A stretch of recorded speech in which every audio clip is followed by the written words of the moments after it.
Listen-only mode. Hey everybody,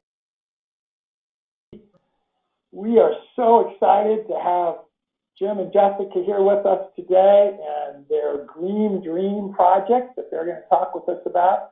And I actually have got a couple monitors and I've got their website up on a different one than what I'm seeing with the shared view, and where my webcam is kind of right in the middle of the two of them.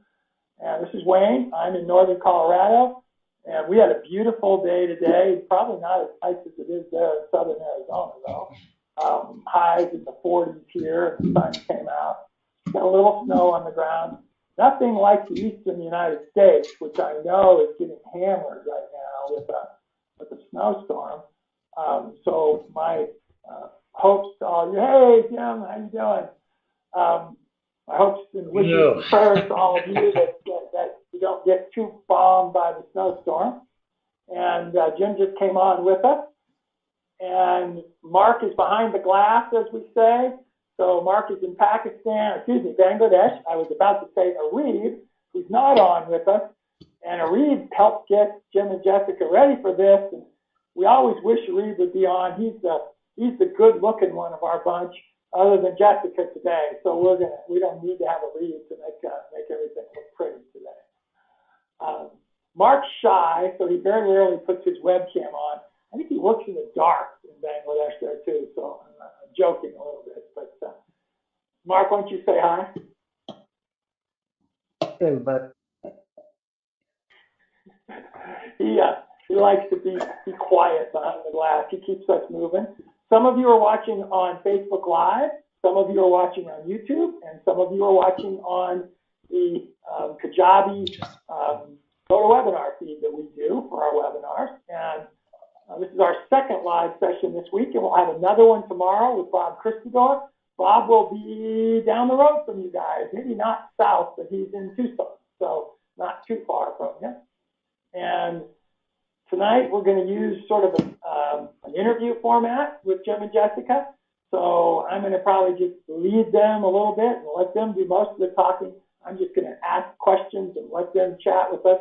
Mark's going to be handling the screen, and as they talk about some things, I know he's got some Facebook page up and he's got their website up, which you're looking at now. And so we're going to start with that. So why don't we do this? Jim and Jessica, why don't you introduce yourselves and just say hi to everybody.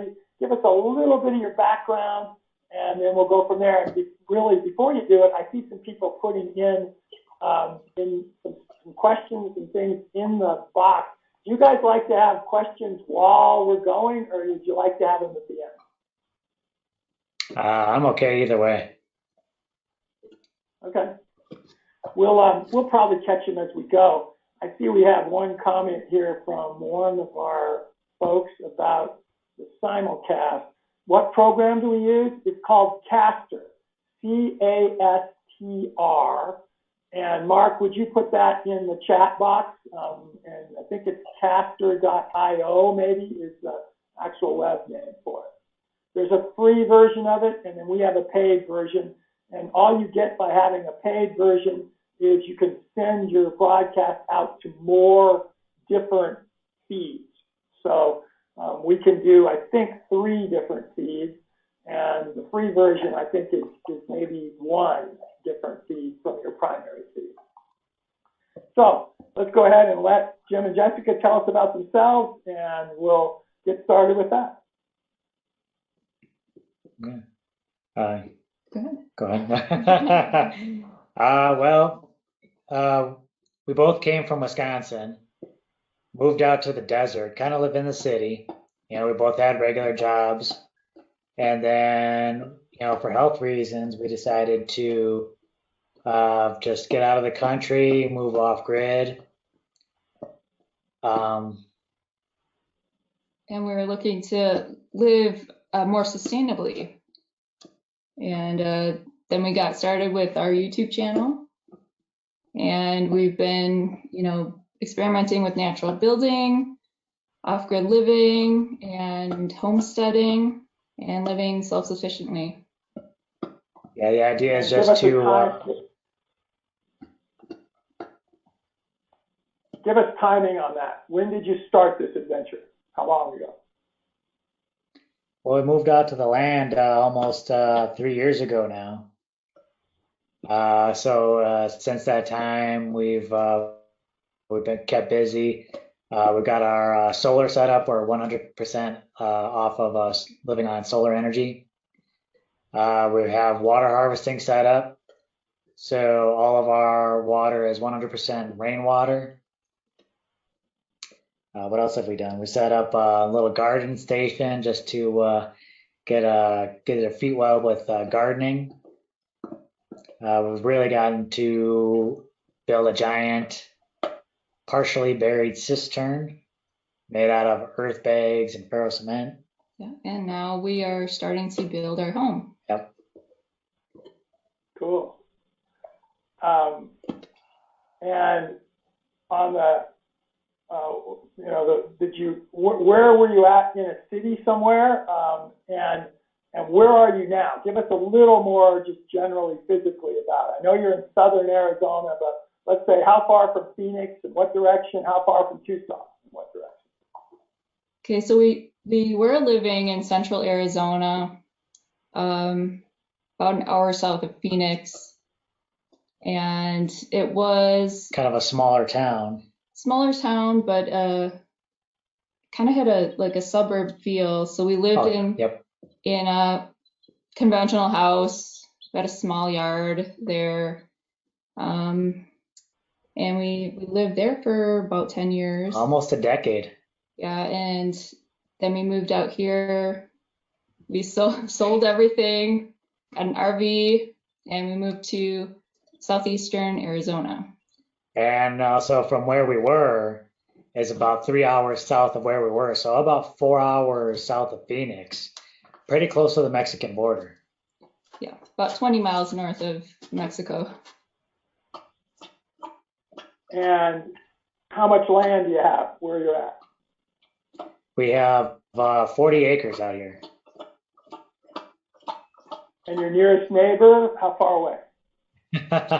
I'd say we get asked that question quite a bit. I'd say it's about half a mile at least. Yeah, I mean, we can see our neighbors. We can see them, They're not too close.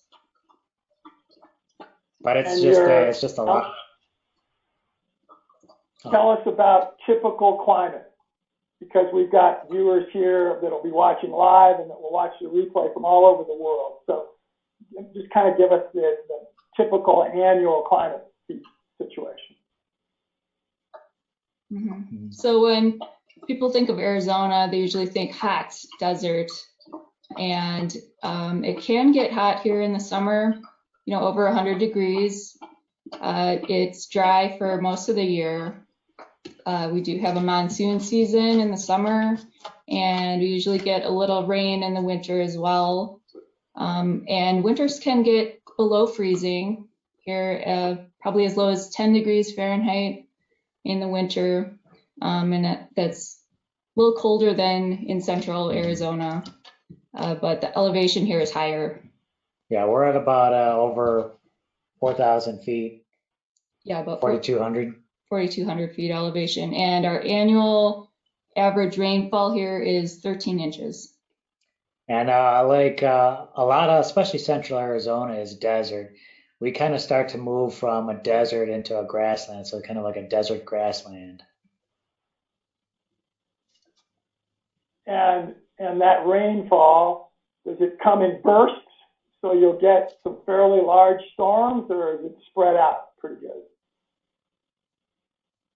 Yes, especially in the summer, we'll sometimes get torrential downpours. All the rain comes down in a day or so. And then most of the rest of the year will be really dry. So it's a little bit challenging when planning out, rainwater harvesting. You got to plan to catch as much of that water as you can during those times, and then store it for a long period of time. Yeah, it comes down pretty hard and heavy, I'd say. And we'll talk more about your rainwater harvesting in a little bit, but somebody has already asked, do you know what hardiness zone you're in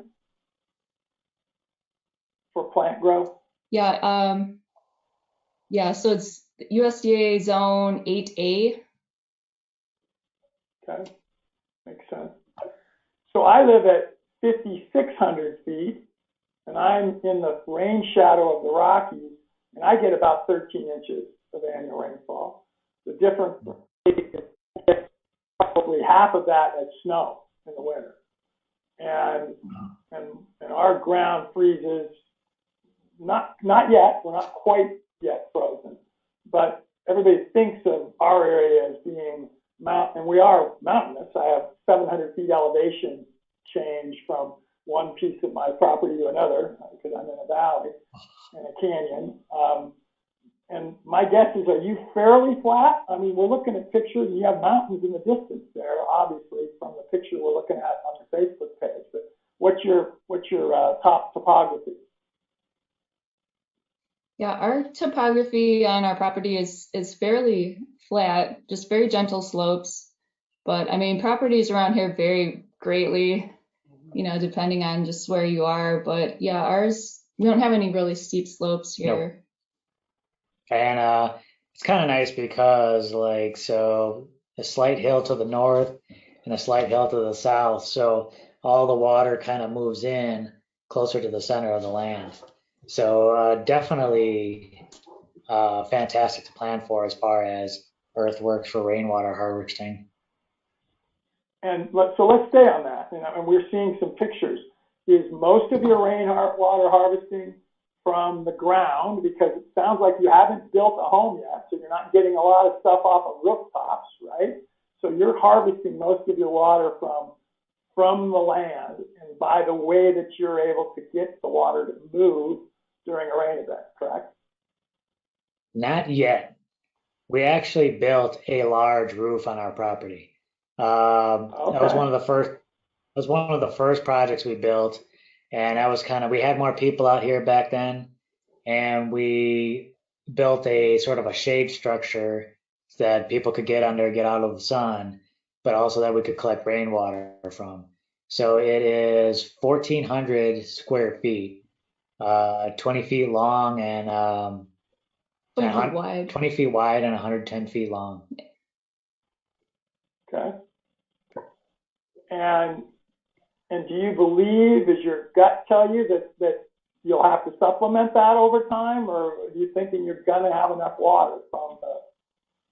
No, our plan is to continue building on this and harvest rainwater off of as many structures as we can. We're still going to keep continuing to build cisterns and keep building out as much water as we can hold. So what we have now is probably good for household use, but for growing things, we'll be, adding more to that and using earthworks too to hold and collect that water. And is there a earthwork development person that you follow that you really like to gain knowledge from, that you can tell our audience so they could maybe think about the same kind of a person? Well, our big rainwater harvesting guru is got to be Brad Lancaster. He lives I was up. wondering if you would say Brad. He lives up in Tucson, and we got his books, and we visited the area where they've worked. So he's a big inspiration. Absolutely. Has he come to your place yet? No, we haven't met him in person. We wish, yeah. But he's welcome to come down here anytime he wants. I know him pretty well, and I might try to incent him, getting excited to come down. So you mentioned you have more people living at your place. So give us a picture of how many people are usually there. Is it more than yourselves, or is it yourselves mainly, and then other times you have guests? Well, it started out just the two of us, Mhm. but then when we started telling our family about our plans, they kind of had issues in their lives where they were kind of upended and they weren't sure what they were doing. Yeah, and I think like us, they were looking for kind of a fresh start. So we had some family members come down, and they were living on our property too. Right when we moved down. Mhm. I think they weren't ready kind of yet for the lifestyle The off-grid life. of living off grid. Um, It's not easy, when you're out there just on raw land and you're working to get everything set up, all your life support systems. and you're working on a limited budget of, energy and water and stuff like that, and some people are kind of uneasy with that. So what we're looking at here, is that your cistern? This right here is that's our bedroom, right? Yep. So we have No, two underground. in the screen. Can you see the screen sharing of that Mark's doing? He's showing, it looks like a sandbag structure dug down into the ground, probably 20 feet wide, maybe it's in the circular. Is that the surround of your rainwater, storage area? Now that particular structure will be our bedroom. So this is part of our house. Oh, okay. So you meant that will be your bedroom. Got it. So we have two underground portions for our house, and then we'll be building two domes above each of those underground portions, all out of earth I bag. got it. Awesome. Yeah. And did you make the earth bags or did you buy them already filled? Yes, yeah, these we purchased. They are misprinted grain bags that we were able to purchase for a cheaper price of about Awesome. 20 to 25 cents per bag. Locally? Was that something you found local, or did you have them? Were they ordered? And unfortunately, I was out of state. So, I mean, I definitely check around if people are interested in this, see if they can find something local. This is what we found from a neighbor of ours. They also got earth bags from there, but a really good price. We did have to ship it out, but I mean, for us, getting misprinted bags like this, that probably, they wouldn't be able to get used into production. So we were able to buy them up, repurpose them for building. I think that's a good way to go. Are you essentially going to surface that bedroom area with something like Adobe, so that's what your walls will be when you get it finished? Yeah. Yeah. Yeah, an earthen plaster. Right. How about your solar? Tell us about your power system. Just as much or a little detail as you want to give. So we have 15 320-watt panels. They're wired up in series. We have goes to a charge controller. We have that hooked up to two 3,000-watt inverters, and we also have four Tesla Model S batteries, lithium ion, that gives us 20 kilowatt hours worth of storage. And the two inverters gives us about approximately 7,000 running watts that we can utilize at a time, and I think up to 14,000 burst watts. So give people an example of what you could continuously be running or are running in terms of appliances that people would relate to. Yeah, so like our biggest draw continuously is our RV refrigerator, which It is not energy efficient. it's not energy efficient because it uses you can switch between electricity and propane, but it pretty much uses like 400 watts continuously. But in the summer, we were running air conditioning on solar. So in the summer, we can run the refrigerator, air conditioning, and that probably uses up close to 2,000 watts continuously if we have both the refrigerator and the air conditioner going. But we can run up to, I'd say, about 3,000 watts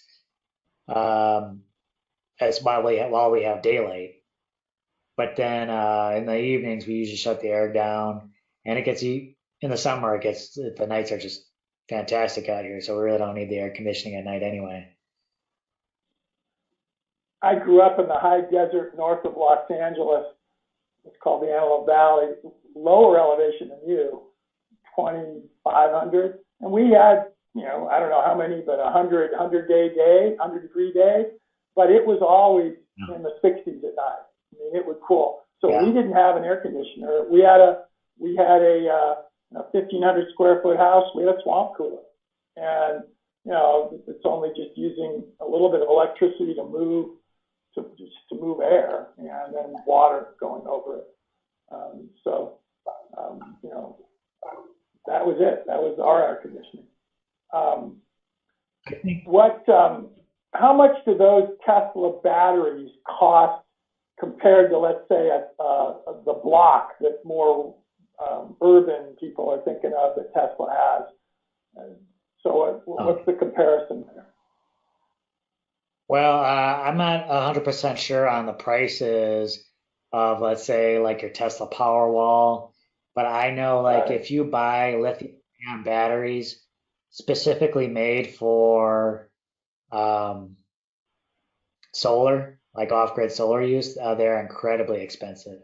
I think some of those batteries could probably cost about as much as our entire solar system cost.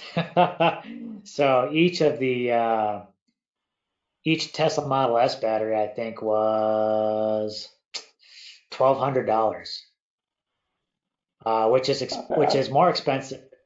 Yeah, it's more expensive than, let's say, your nickel cadmium, but for lithium ion, it's a really good price. And you don't have to. The nice thing about the lithium ion is that you don't have to worry about it once No it's set up. maintenance. No maintenance. There are several other companies, and I don't know why, that my brain's going dead on them right now as to what their names are. But can you tell us about any competitors that you looked at that you thought about potentially other than the Tesla? Because I just can't think of the name now, but there's one that I know that people that are lithium ion. Um, Um, well, I know people. I think if you can look at like used car batteries. I think I've seen people use like batteries from like the Chevy Leaf. Um, but any of those electric car batteries, if you can get a hold of them, I think they can be wired up to work with solar. what's been the biggest surprise to you, either positively or negatively, about your solar system? Uh, I would say like for our needs, we have more than enough energy use. When we did have more people out here, it was a little bit of a struggle, especially because everyone kind of has to be on the same page about the power use. Um, Especially then when you get to the later evening hours when the sun starts going down, You have then to think about that, you have to think about that. You have and to be a just little bit turn more everything frugal. on. Or if you get a bunch of cloudy days in a row, you have to be conscious of your energy use.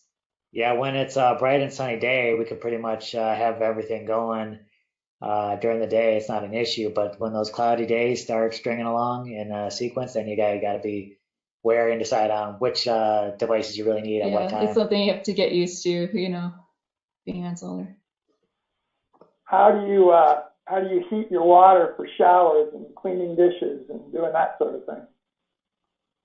It's electric. We got an electric water heater, Yeah, right in the RV. so that also takes up about 1,500 watts. So especially in the summer, like if we were going to use the hot water, we would turn the air off so that way it's not drawing too much energy at once. Because actually the RV itself can only handle pulling in about 3,000 watts. It's only wired up for 30 amp service. So actually one of the limitations is the RV itself.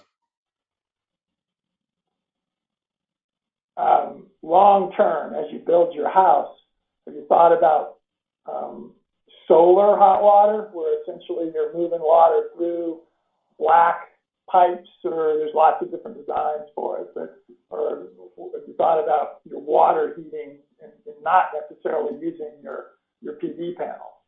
Because I think that could be more efficient. I have a system that is built in 1979, still use it today, which provides all of mine. Now, I get 310 days of sunshine a day. We get more days of sunshine than Phoenix does. The negative is we're farther north, so the sun is farther to the south in the sky. We don't get as long of a day typically in the winter. But have you thought about an alternative for your water heating long term? Yeah, I mean, we will probably when we first set things up, I will probably have an electric water heater with a small tank. But I do think we want to set up systems that are a little bit more off grid, that are a little less energy dependent. So I think we'll probably experiment with some stuff like that and just reduce our sort of need for electricity as much as we can. Yes. But I think our house is going to be incredibly energy efficient.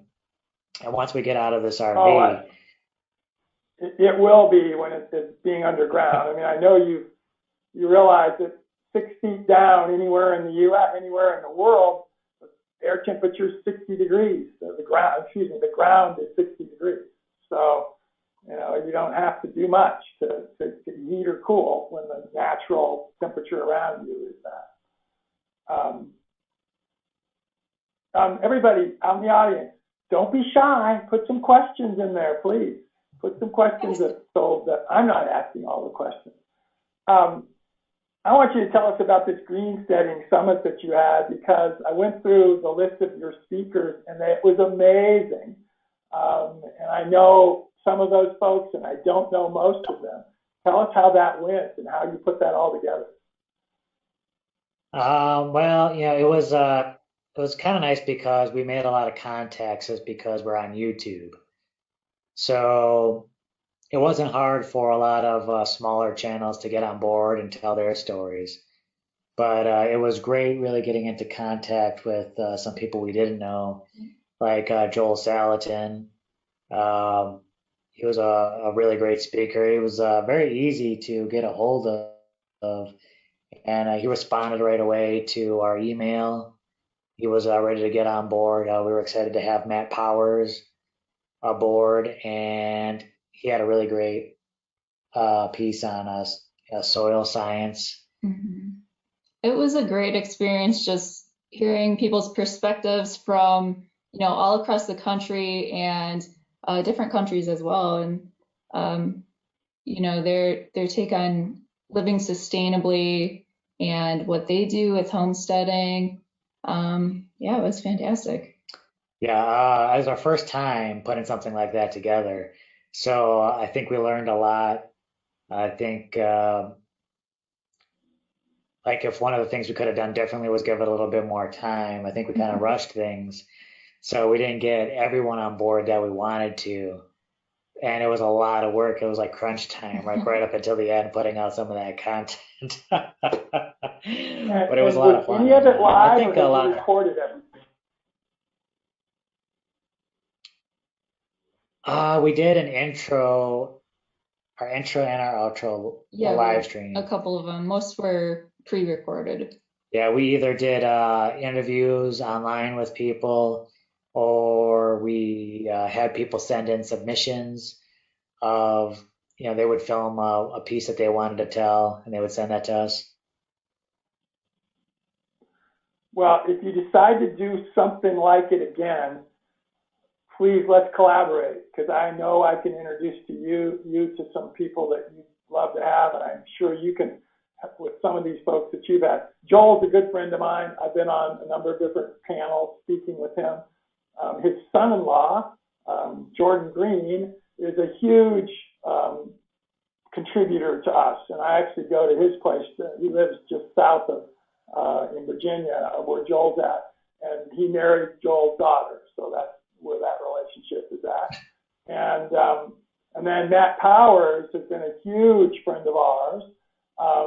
I hope that you were able to get some affiliate income from maybe something that Matt might have been pitching at the time, because he's almost always doing that. And if not, shame on Matt for not allowing you to get a little bit of income or something like that. But and again, Matt's a wonderful guy, amazing guy. He gives a lot and cares. So it's interesting. The two people that you mentioned first are two that I would say on your list are the two best friends of ours that we have. But a number of other folks that are cool too. You do have another question here, which we haven't gotten to this. It's a good little segue. Now you're getting ready to do some agriculture, right? Moving forward, you're going to do some farming, some growing. And Oliver asks, have you done soil testing, or do you have a plan to amend your soil? So those are kind of related questions. But have you done anything about that yet, with that yet? We did do a soil test a while back. I don't think I was super crazy about the results. I mean, what we learned is I think the soil is pretty fertile. Yeah. It has quite a bit of the nutrients, A lot of nitrogen. a lot of nitrogen. So I think our biggest plan going forward is get plenty of organic matter out into the soil and make sure we have plenty of water. I think those are going to be the two big ingredients going forward. I mean, we're very clay heavy. I'd say just as far as soil content, we've got about 30% clay, 70% sand. So we really need to amend and get that organic matter in there because it's very hard and compact. Elaine Ingham, by the way, is somebody that we can definitely make introductions to you, and I'm sure at least Matt maybe would have talked a little bit about Elaine, but and she has some amazing ways that you can probably work on with your soil and to improve its soil qualities, make it really amenable for plant growth. Tell us about the land historically. Was it a green field, as they would say, or where it has historically, for as long as you know, been just having natural wildlife and plants growing on it, or was it previously a farming kind of a use? Well, the thing about this area, way back when European settlers came into this area and they started moving west, there was a lot of cattle ranching.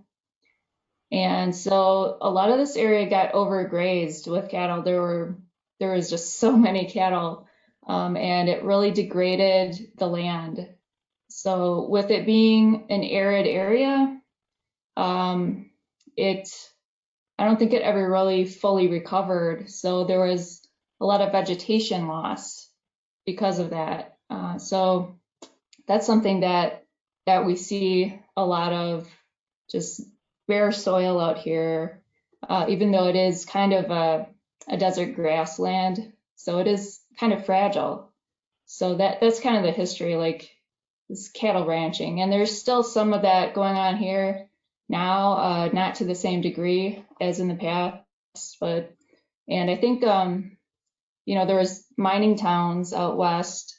So there was the mining, there was some logging going on, a lot of land degradation. Yeah, I think we could still definitely see just hints of some of that, all that damage that's been done. Lots of thorny bushes around here. You could definitely see like the land is, was trying to protect itself from all the overgrazing. By the way, Bob and Karen are on here, and they're the ones who actually introduced us to you. And Karen, and they asked a question: how do you plan to heat and cool the domes for winter and summer? Hi, guys. Hello. Cooling, I'm not as much worried about. I think if we can get just maybe a couple fans, I don't think we'll have to be worried about that so much in the summer. I think heating is going to be the biggest challenge. I think those domes will probably get pretty cold in the winter. So I think we would like to build some rocket mass heaters in the above ground portions of the domes. And I think that'll do really well, be really efficient as far as using stick fuel to heat up the domes, and then I'll probably turn it into like a partial like a bench. Yeah, and if we do need cooling, we'll have some ventilation set up, probably at the top of the dome for the hot air to escape, and possibly a wind scoop. So bringing cool air in, and then we can put a fountain or some kind of water feature there where the air can be cooled as it comes into the house. What, by the way, Bob and Karen are so cool, and we enjoy them. And how far are they from you physically, location-wise? It's about a half-hour trip. That's what they said. So do you guys shop in the same place? Don't they? I think they told us where they shop. Where would you do your most of your shopping? We'd probably do most of our shopping probably about a half hour south of us in the city of Douglas. That's what I thought they said. I was about to say Douglas, but I didn't want to say it wrong, so I thought it was Douglas where they go. Are you fenced? Is your property fenced? And did that come when you bought it, or did you have to fence it yourself if you are fenced? About half of it was fenced, so we had to finish it off and put in a gate. And how far off of a paved road are you? A paved road. Oh, How many miles is would that? you say 10 miles maybe? Maybe about 6. Okay. Where? 6? Do they About 6. maintain do they maintain the roads, or is that a community effort? Or do you have to do a lot of maintenance yourself? No, so there is a longer, um, The road immediately adjacent to our property it's a private road that's kind of community maintained, I guess. yeah, And then there's a larger dirt road that I think the county the county maintains that one. It's a maintains. county maintained road. So luckily the longer stretch of dirt road is maintained by the county. And we just got that smaller road right out in front of our property. So it's decent access. Yeah, both roads are really good. And how'd you find your place? How many other places did you look at or even make offers on before you got this? We Uh, were looking for a while. Yeah, you did a bunch of research. You had a list compiled Yeah, of properties all around Cochise. real And estate listings and like tax lien properties and things like that. And so we went out we took a and road trip. yeah. Probably at least a good couple of days. Came down here and drove all around Cochise, looking at all the different properties. I think we went from one end of the county to the other. And I think it was good because it was during monsoon season. Yeah. So, and it was right after rain. So we got to see some of the properties that were completely like not accessible because it was flooded out. And sometimes you can't get to these properties because there's like it says there's a road, but there's no road, or it goes right through somebody else's property. Um, So it's really good to see it in person and check things out thoroughly. yeah, and then when we came across this one, it was just we just absolutely fell in love with it because I mean the access was great, not too far from a town, but yet still enough to give us some privacy, and we couldn't beat the price. So have you created much of a sense of community with any of your neighbors? And I don't mean adjacent neighbors, even people like Bob and Karen and so on. Or has it been difficult? Because some places people look at people like you as kind of kooks. And other places you would be embraced. So are you in between, or where are you guys at in that hierarchy? Yeah, I feel like even before we moved out here, we kind of started building connections with some people. And I think because this county has an owner builder opt-out permit for building, kind of encourages people to do some kind of alternative building and this kind of lifestyle. So yeah, we've actually met quite a few people doing similar things. Yeah, I would say we don't really talk as much to our closer adjacent neighbors, but there is a growing community of people looking to live off grid, looking to live more self-sustainable lives. So there is a lot of people that we communicate with regularly, and YouTube has been absolutely great for connecting us to other like-minded people. So, what would you say is the best advice you could give someone that's looking to do what you guys have done? Leave I would say, the comfort of suburbia and move off grid. I would say do your research and and learn as much as you can. Um, it's not the easiest. I'd say definitely prepare yourself like mentally and physically for the task. Um, and start saving because a lot of these projects, especially if you're building from the ground up, definitely takes some money. Definitely takes a lot of work. Everything costs more and takes longer than you would initially expect. So, plan for that. but I would say, even if you are living in the city, just get started where you are. There's a lot that you can do right where you are right now. Exactly. Get in that mindset of that kind of lifestyle ahead of time, whether it's like growing things or just being more self-sufficient, instead of taking your vehicle to a garage for maintenance, what kind of maintenance can you do on your car by yourself? Or what can you do around the house by yourself and make those like repairs and start taking control of that? And how are you supporting yourselves from an income side? That's a good question. When we first moved out here, Jess was you were working online. You were able to work online with medical transcriptioning, but you Okay. decided to kind of stop that so we could kind of focus on the projects out here. So we really started to kind of focus on sort of using social media as a method of kind of building an online entrepreneurship. Yeah, so we went full time with the YouTube and social media and trying to find other online sources of income. So we're making money through YouTube from AdSense. We also design our own T-shirts that we sell on there, and we just kind of keep on building our brand from there. Do you use something like Custom Cat for your T-shirts so you don't have to build up inventory and you can um, take advantage of the fact that you're not a big store? So, Yeah, we use Teespring, so yeah. yeah. Yeah, Teespring is great because they can order it right from there. They print it out as people order it, and we can connect it to our YouTube so people that watch our channel can actually see the shop right underneath the video. So that's really nice.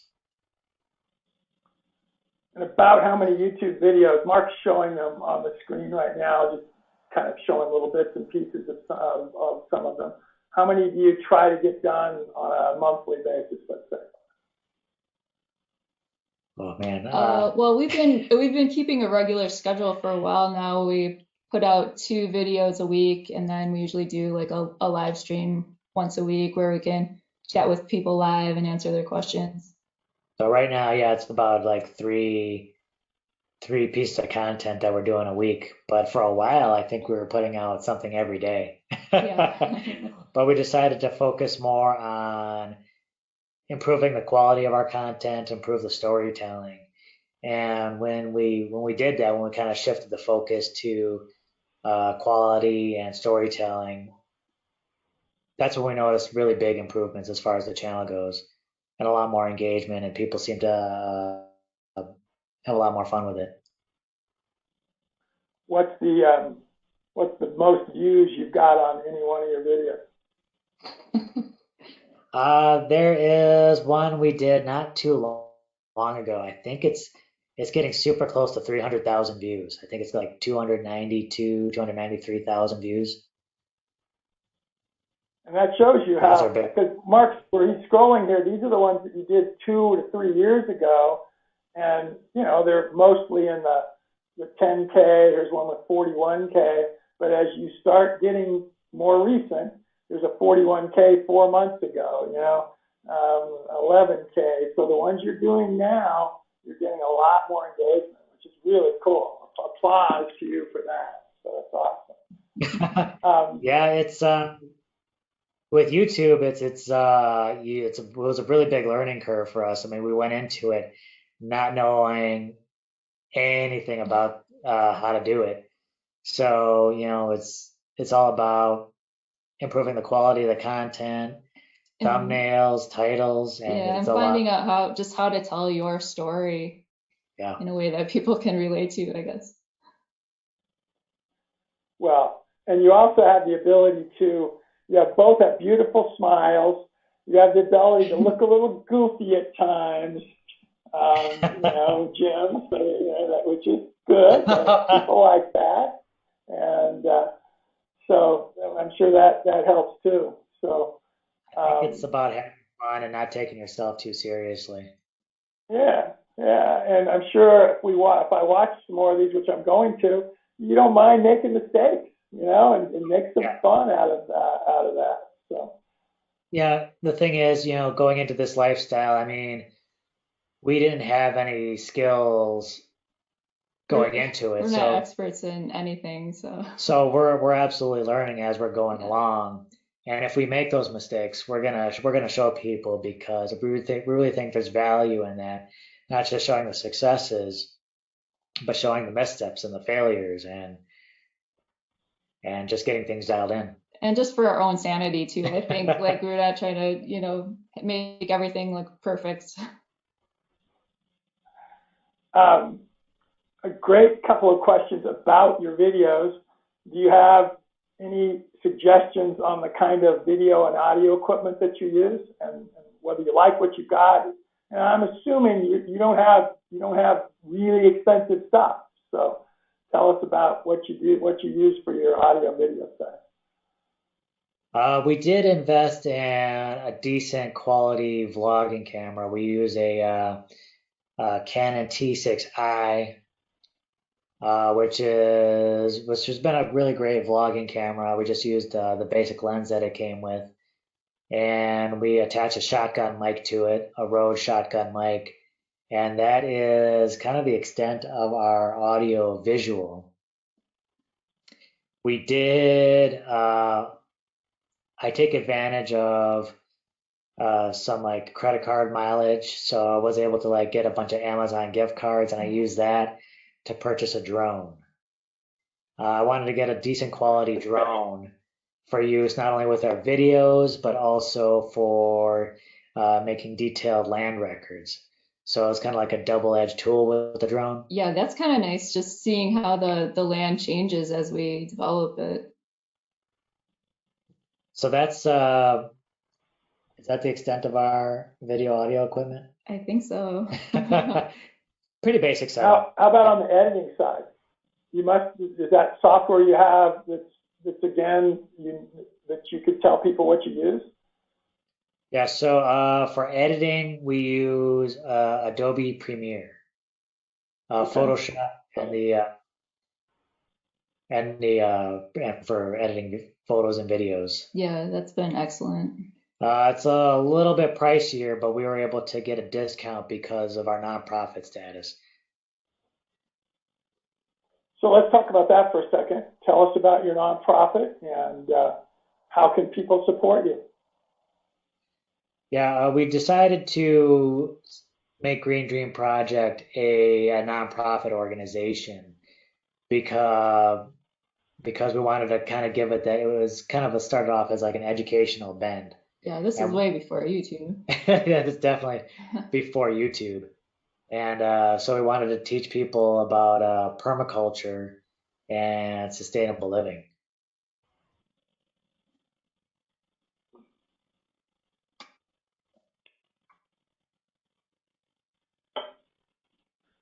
some reason we lost your audio there. I don't know whether that's just temporary. No, I can hear them. Mark, Oh, Can you hear me? you can hear us okay? yeah, Yeah. Yep. now we can. We lost you for just a second.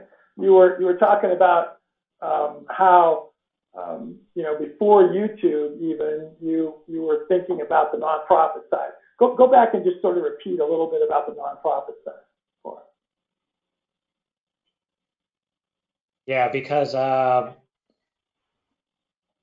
we came up with the idea of Green Dream Project as sort of like an educational venue where we could offer free information on permaculture and sustainable living. So we decided to make it a nonprofit for the tax advantages and being able to share our journey, and hopefully helping people learn through that. yeah.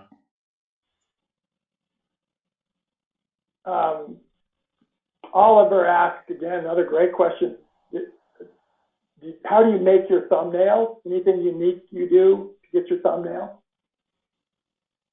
Yes. Thumbnails are. And folks, we're not talking about these nails because I'm sure we're talking about thumbnails for videos. So. We actually take a lot of time with our video thumbnails. Thumbnails are absolutely incredibly important, especially when it comes to YouTube.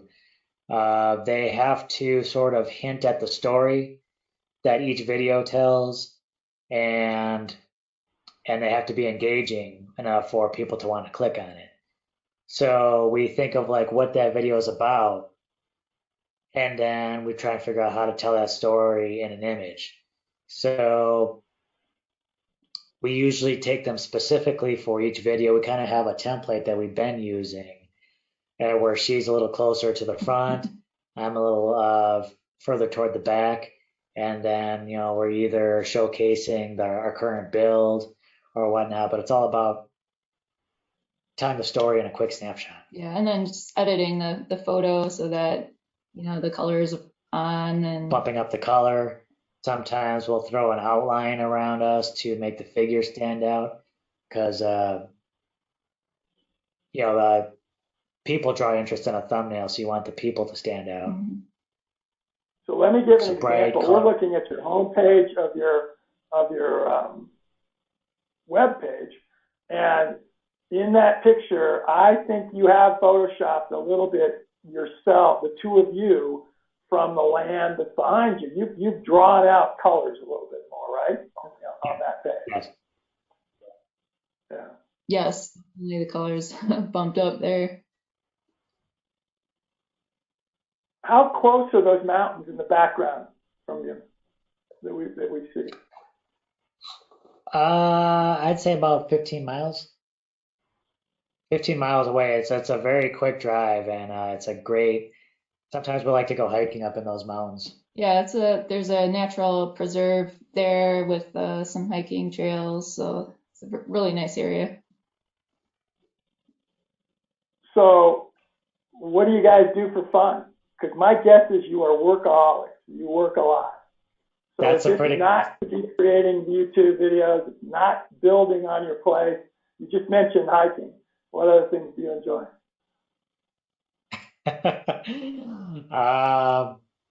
Yeah, I mean, for the most part, yeah, we're right now we're just constantly focused on this house.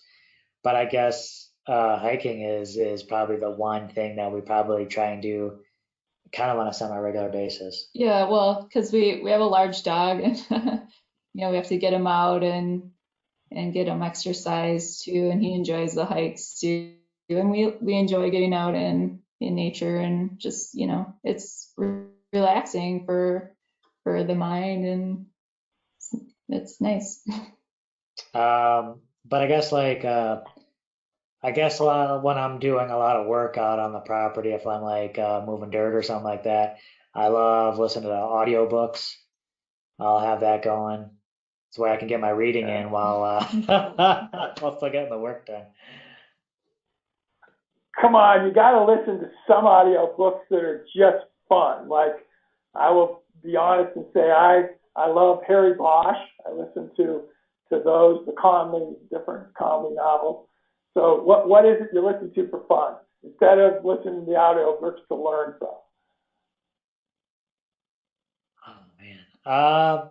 You like Yeah, science fiction and I love a lot of science fiction. Okay. Stephen King, big Stephen King fan. Okay. There we go. Stephen King. Yeah.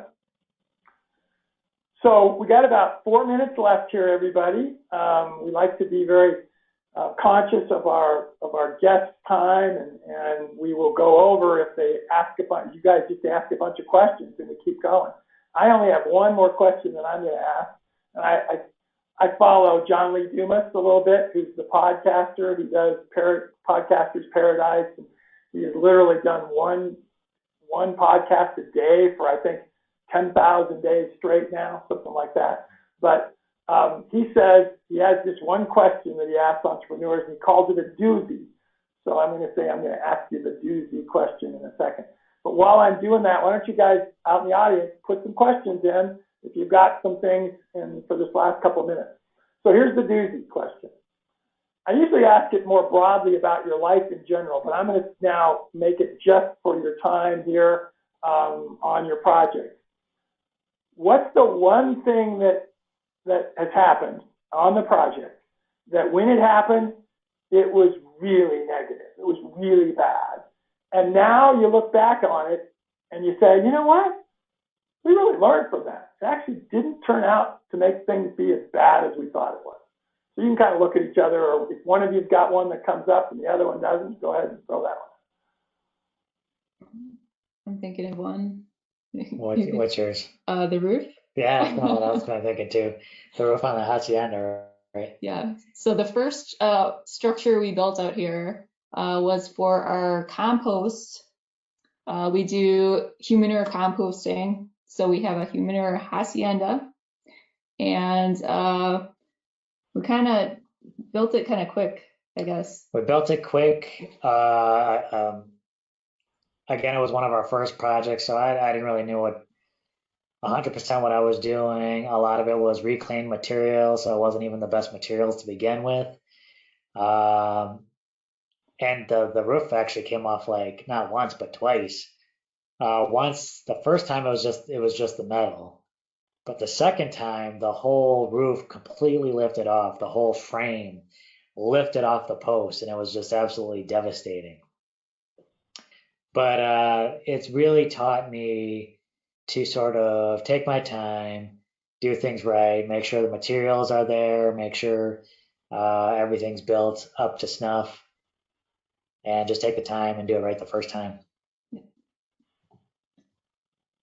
Yeah, that's a great lesson. And I could give you one almost like that. I'm guessing it's the wind that took the roof off, right? Yes. Yeah. Strong winds. I'll give you a 5 second or 10 seconds of mine. We had 130 mile an hour wind come through and took the roofs off of 10 structures that we had built for animal shelters. One of them hit me, basically scalped me, and very lucky that I wasn't killed by it.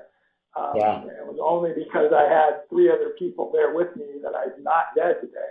But I learned exactly the same thing you did. We didn't quit with those. We thought the structures were the right thing. We had just not built them to the best. We now have 47 of those structures, and we've never lost another roof, and not even close. That one incident caused us to really say, you know what, we need to do these things right, and we need to make sure they'll withstand, 200 mile an hour wind if they need to. Exactly. That's a tough Well, I have one other question but... from the audience. One other question from the audience. We'll end on this one, then I'm going to end actually with you guys just giving anything you would like to give for just the last statement for our audience. Anything you want. But here's the question. What about your future plans for Earthworks? Just a thumbnail sketch, not like a thumbnail on a video in this case, but just a little sketch of what your future is going to be for your Earthworks. Yeah, so we want to kind of start installing some swales going up kind of a little south from where we are, kind of close to where the hacienda is. We're going to start planning on having on any of our overflows from our rainwater harvesting to start to go into some of these swales, and they'll be built on contour, and so that any of the water that does come and cascades down, we'll be able to kind of collect that into those and kind of start up a little food forest, kind of right in the south. Start planting some trees. We definitely want to get some more trees going, and then we might try different types of earthworks kind of right in that area, kind of going from the more northern end of the property where the watershed starts and kind of moving back down. Yeah, and also utilizing some of the runoff from the road. Oh, yes, Because that's a huge one. sometimes a lot of water comes through there. We have two roads that surround our property, so we kind of want to utilize the road runoff as a method as well. Good. So, like I said, why don't you end it for us by just giving us your thoughts of what you'd like our audience to take away. Yeah, for me, if people are kind of interested in this type of lifestyle, living more sustainably, living off grid, don't be afraid. Don't be afraid to kind of step into that. Take those chances. Start a little bit by where you're at. Start to learn. Start to develop those skills. Start to do some research, and take those chances and move just little by little into that type of lifestyle. And if you're interested in sustainable living, I would say a lot of it is mindset. For me, it's about compassionate connections. So with other people, with the earth and living creatures. So finding your place in nature. And I mean, you don't have to worry about doing everything perfectly, like have zero footprint or whatever, but do what you can with what you have at the time. And it's a very rewarding experience, at least it has been for us. Yeah, absolutely. Well, guys, you have been awesome. This has been a lot of fun. I hope you've enjoyed it a little bit. And we will definitely be getting this out through replays to lots of people. We usually will get over 1,000 views of our replays within the first couple of weeks. So we'll make sure. And by the way, I don't know if everybody knows it, but they co-own this video with us, so we'll be making it available to them, and they can use it for whatever purpose once we've edited it. So Mark gets that done. Plus, we love to give our speakers a gift, and we're going to make you what we call elite members of our community. And that means you're going to get access for the rest of your lives, or as long as beyond when we're around, because it won't go away, but to literally thousands of hours of education material that you can use and hopefully help you in different things that you're doing. And honestly, I'm just going to ask for one little favor. Think about a year from now or such coming back and speaking with us again, or even think about teaching a course at some point on some topic, meaning do 4 or 5 weeks in a row and pick like earth. I'm just making this one up, but maybe earthworks, or maybe it's as you get a food forest going out there in the desert, because I know that most people probably are thinking, how are they going to grow food forests out in the desert, and something like that. So, but we'll ask you to think about those things. And gosh, I've enjoyed it. Mark, do you have any final thoughts? Any questions that you have? I have several questions. Like I saw your YouTube thumbnails, and I see the white outlines on your pictures. So I was at first I was thinking those are superimposed or something, but I see that they're photoshopped. And great work, by the way. I enjoyed it. And I had a question, like, what challenge would you like? What is the most if you had to name one challenge that you have living off grid, what would that be?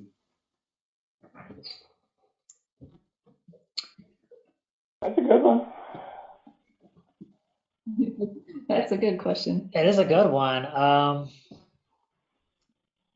don't know. That's a tough one because we did so much preparation coming into this. I really think,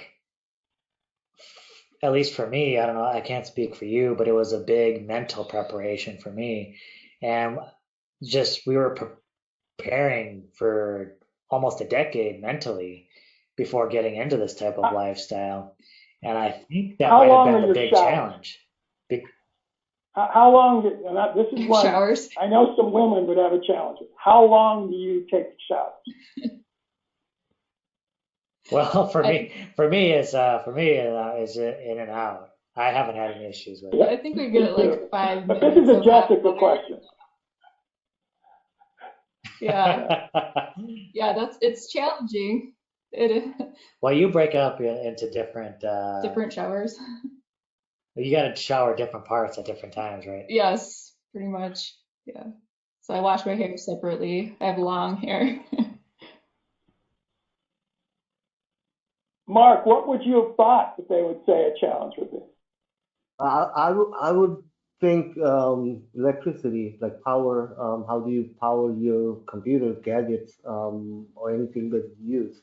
Like I think you mentioned washing machine or big screen TVs if you have like or sound systems, things like that.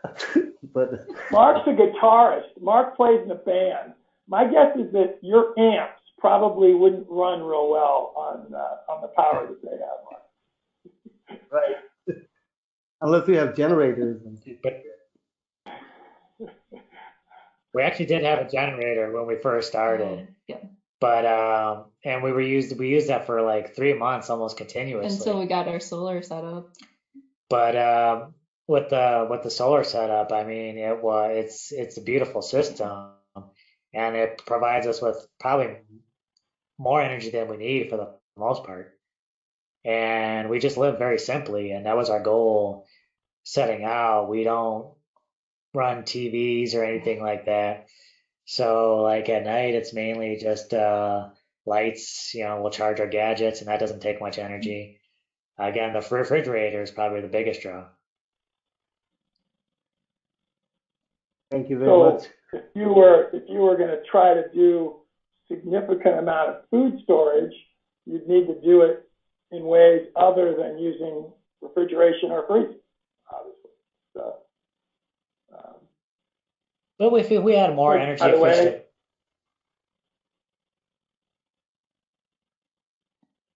go ahead. I overtalked you. oh, I think if we had more more energy efficient refrigerator, food storage probably wouldn't be a problem. We'd probably be able to have a refrigerator, a freezer, but We'll still be doing canning and probably drying and fermentation and other forms of food preservation too. we have a whole room dedicated for underground food storage. Yeah. So Yeah. Well, I think it's a good time. We've gone about 10 minutes over. You guys have been awesome. Mark doesn't usually even come up with questions, so it's cool that he had those for you. Everybody, please watch their videos. Go on their YouTube channel and donate if you can. Support them. They are doing amazing stuff, everybody. And the teaching that they've done, I've watched probably 10 of their videos. Every one of them has excellent teaching. And again, they're not afraid to fail. So they show mistakes that they make. And that's going to happen to you when you're doing this. So I want to make more friendships with them. I'm going to be going down to see Bob next winter when hopefully we're out of this COVID. We didn't even talk about the COVID situation. That's kind of cool. I'm glad that we didn't bring that up even. But I'm going to go visit my buddy Bob. And when I do, I'll prep in advance to tell you that I'm coming because I want to be put to work. I want to do something to help you build on your plan. So, come down for a day and work. All right, Mark, why don't you take us out? Yeah. Thanks, Jim and Jessica. Appreciate it. Thanks so much. Thanks so much for having us. This was a really good time.